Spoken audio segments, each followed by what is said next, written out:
అందరికీ నమస్కారం అండి. బాచీరావు పొలిటికల్ స్కూల్కి స్వాగతం అండి.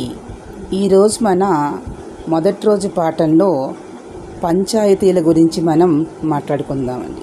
పంచాయతీల్లో ఏమేమి ఉంటాయి అనేది, అక్కడ మన పంచాయతీల్లో గ్రామ సభ అనేది ఉంటుంది, గ్రామ పంచాయతీ అనేది ఉంటుంది, వార్డులు ఉంటాయి, ప్రజలు ఉంటారు, ఓటర్లు ఉంటారు.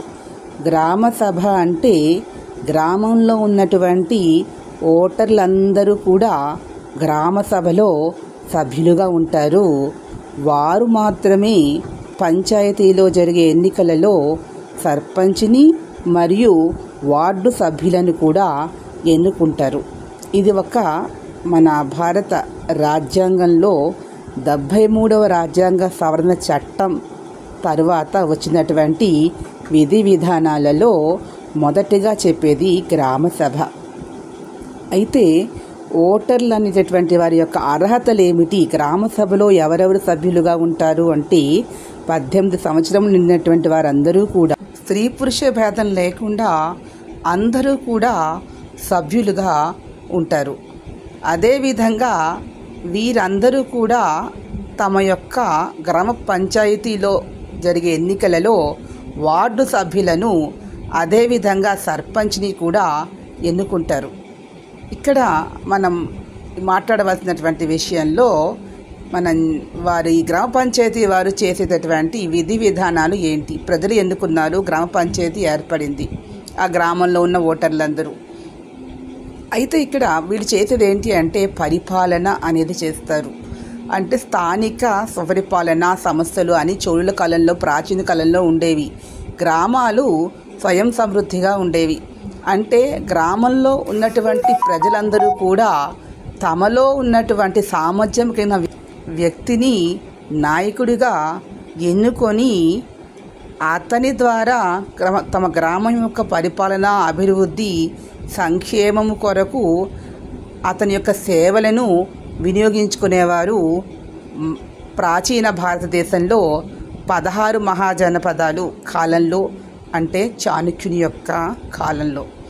ఇక్కడ పరిపాలన, ఉపాధి కల్పన మరియు సంక్షేమము, అభివృద్ధి ఇవన్నీ కూడా అదేవిధంగా అంటే గ్రామంలో ఉన్నటువంటి సహజ వనరులను సక్రమంగా వినియోగించుకొని తద్వారా ఆదాయాన్ని పొంది గ్రామ ప్రజల యొక్క అభివృద్ధికి, సంక్షేమానికి వినియోగించడం అనేటటువంటిది గ్రామ పంచాయతీ యొక్క ప్రధాన లక్షణము.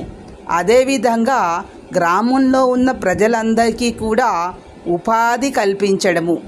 గ్రామంలో ఉన్న ప్రజలు పక్క గ్రామాలకి వెళ్ళి, వేరే పట్టణ ప్రాంతాలకు వెళ్ళి ఉపాధి కొరకు వెళ్ళకుండా వారి యొక్క సేవలు ఆ గ్రామంలోనే వినియోగించుకుంటూ గ్రామ అభివృద్ధికి గ్రామంలో యొక్క యువకుల సేవలను ఉపయోగించుకొని చిన్న చిన్న కుటీర పరిశ్రమలు స్థాపించి అక్కడ ప్రజలకు ఉపాధిని కల్పించడం అనేటటువంటిది కూడా గ్రామ పంచాయతీ యొక్క విధి విధానాలలో ఒక భాగము.